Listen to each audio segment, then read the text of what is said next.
Əvvəla salam, hər kəsi salamlayıram. Mən Azərbaycan Respublikasının vətəndaşı Şürov Edqar Xıdıroğlu, Cəllabad rayon Üçtəpə kəndində anadan olmuşam. Özüm Qarabağ qazisiyəm. İkinci Vətən müharibəsinin qazisiyəm.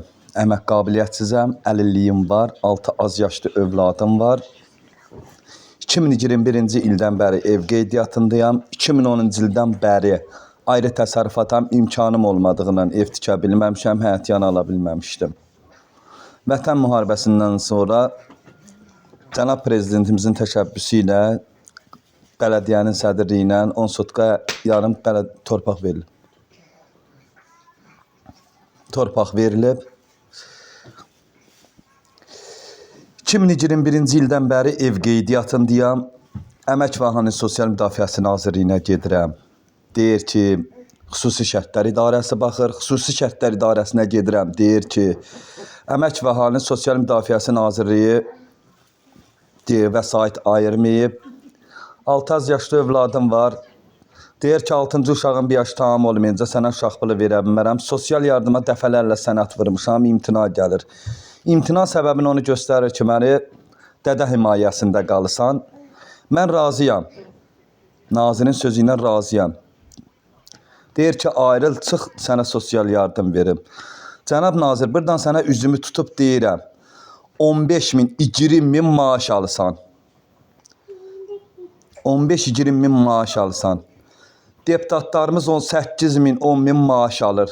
Çıxır efir vasitəsilə deyir ki, dolana bilmirik. Bəs biz kasıb ailə nətər dolanaq? Aldığım nəvaitin yarıdan çoxu mən dava dərmana verirəm, hələ dövlət verəndən əlavə. Cənab Ali Başkomandanımızın əmrinə əsasən dəfələrlə efir vasitəsilə də deyilib ki, qazi, şəhid ailələr, veteranları incitməyin. Atam yaşlı kişidir, əmək pensiyası alır, özü açıq ürək əməliyyatı olub, 2 dənə stent qoyulub. Anam 2-ci qrup əlildir, ömürlük. Neçə dəfələrlə sənəd vururam sosial yardıma, deyir ki, ayrıl çıx. Cənab Nazir, 2021-ci ildən bəri mən ev qeydiyyatındayam. Cənab Ali Başkomandanlığı ayırdığı vəsait hanı? Nə oldu? 2021-dən bəri mənə növbə çatmadı hələ. Mən onu bilmək istəyirəm.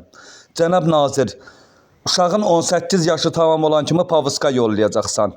Gələcəyin Poladın, İlqar Mirzəyevin, Mübarizin, Fərdin yetişdirirəm.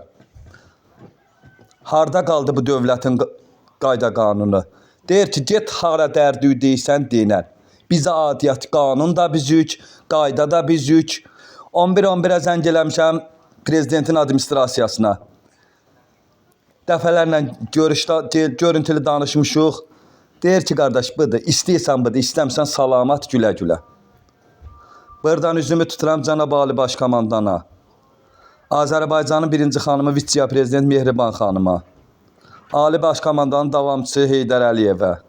Müvafiq orqanlara üzümü tutub deyirəm, sizdən xahiş edirəm, dəstək göstərin.